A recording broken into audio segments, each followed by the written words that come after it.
बहुत दिन पूर्वर सरकार कारण दर्शा नोटिस करने कथा से सरकार विभिन्न डिपार्टमेंट पक्षर विभिन्न संस्थारू तदंत करुले।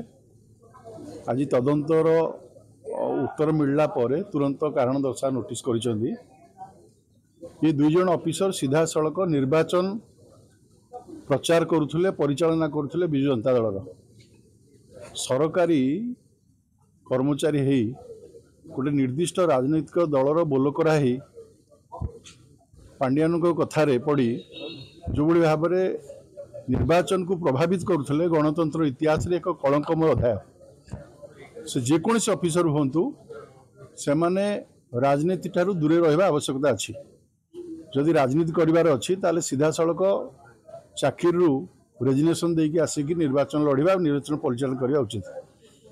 जो निष्पत्ति सरकार नहीं ये केवल से दुई जन पाखे नहीं ना आउ जो मैंने इनवल्व अच्छा से विषय में तथ्य संग्रह करा तुरंत से कार्यानुष्ठान ग्रहण करा जो कार्यानुष्ठान ग्रहण कराई आशीष सिंह ऑफ डीएस कुटे को ये यथार्थ ये सरकारी कर्मचारी जो माने राजनीतिक कार्यकलाप इनवल्व होती जो माने निजर सर्विस रूल को भंग कर चेतावनी आगामी दिन में यह कार्यक्रम क्षांत रुहतु नचेत सरकार संपूर्ण कठोर हम और कठोर पदक्षेप नहीं।